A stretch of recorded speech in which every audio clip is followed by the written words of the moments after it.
विराट नगर पालिका क्षेत्र नगर पालिका में अनियमितताओं को लेकर मंडल महामंत्री सत्यनारायण सैनी व नेता प्रतिपक्ष रमेश मिश्रा के नेतृत्व में मिला प्रतिनिधि मंडल नगर पालिका में हो रही टेंडर प्रक्रिया में अनियमितता को लेकर जाहिर की।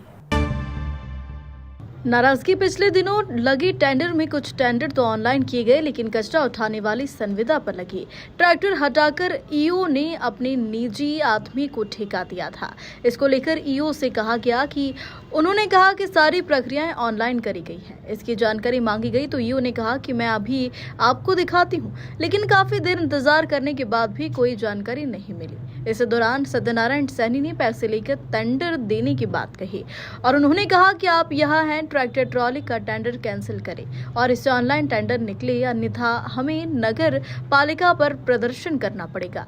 इस दौरान रमेश मिश्रा ने कहा कि नगर पालिका में सफाई व्यवस्था बिल्कुल खराब हो रही है, जगह जगह कचरे के ढेर लगे हैं, इसकी तुरंत प्रभाव से सफाई कराई जाए। उन्होंने आरोप लगाया है कि पिछले कई महीनों से पट्टा बनवाने लगाई गई फाइलों पर कोई काम नहीं हो रहा, इन पर कार्य कर पट्टे जारी किए जाए। इसी दौरान सुभाष सैनी ने कहा कि मेरे द्वारा लगाई गई पट्टे की फाइल पिछले 6 महीने से नगर पालिका ऑफिस में रखी है, जिसकी रसीद भी कट चुकी है और प्रेस विज्ञप्ति भी निकल चुकी है। अधिकारियों की उदासीनता के कारण पट्टा जारी नहीं किया जा रहा है। इस दौरान लोगों ने ईओ से पूछा, पिछले कई दिनों से बस स्टैंड तीनों का जोड़ा पर आपने आज तक कार्रवाई क्यों नहीं की, जबकि आपको ज्ञापन दिया जा चुका है। अरे मैं वही कह रही हूँ ना, आप वही जिद कर रहे हो कि अगर बनने लायक होंगे तो बन जाएंगे, खारिज होने लायक होंगे।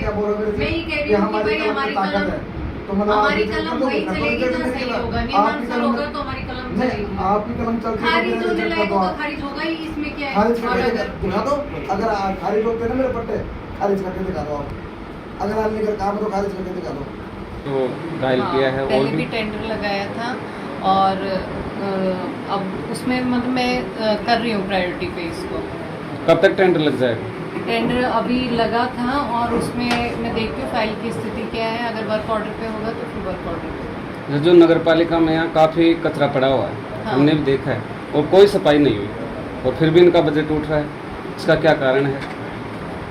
सफाई वैसे तो हो रही है, मैं खुद भी बीच बीच में विजिट करती हूँ, लेकिन फिर भी चलो मैं आज वापस एक बार राउंड ले लेती हूँ, अगर कहीं पे कचरा है तो। ये अब्दुल रहमान जो अतिक्रमण है हाँ। वहाँ पे बस स्टैंड के पास में वो बावड़ी है, हाँ। तो वहाँ पे अतिक्रमण चल रहा है, हाँ। लेकिन अभी तक उस पर कोई रोक नहीं है और आपको ज्ञापन भी दिया गया है, लेकिन उसके ऊपर कोई कार्रवाई नहीं है। उसका क्या कारण है? उसमें हमने तहसीलदार साहब को सीमा ज्ञान के लिए लेटर भी लिखा है और उसके अलावा उनको नोटिस भी दिए है। जैसे ही सीमा ज्ञान होके आ जाएगा तो अपन ने नोटिस दे ही रखा है, उसके बाद अतिक्रमण हटा दिया, अगर अतिक्रमण होगा तो हटा दिया जाएगा। कितना दिन का प्रोसेस होता है जो नोटिस देने का, जो अभी काम चल रहा है? होके तो आ जाएगा। कितने दिन में होती है?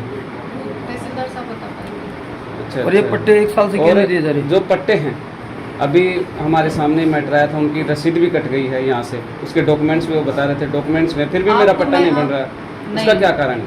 फाइल में उनके डॉक्यूमेंट्स नहीं है। फिर 500 रुपये की रसीद क्यों काट दी उसकी? आवेदन जब करते हैं तो आवेदन शुल्क लिया था। अच्छा, ठीक है, वो आगे जैसे जिसका 501 में पट्टा जारी होता है तो वो 501 रुपये उसके हो जाते हैं एडजस्ट। उसके अलावा अगर कृषि भूमि का है तो उसमें एडजस्ट हो जाते हैं। उसके अलावा उनसे नहीं लिया गया है, उनके डॉक्यूमेंट्स नहीं है अभी मेरे सामने फाइल रखी है। अच्छा। और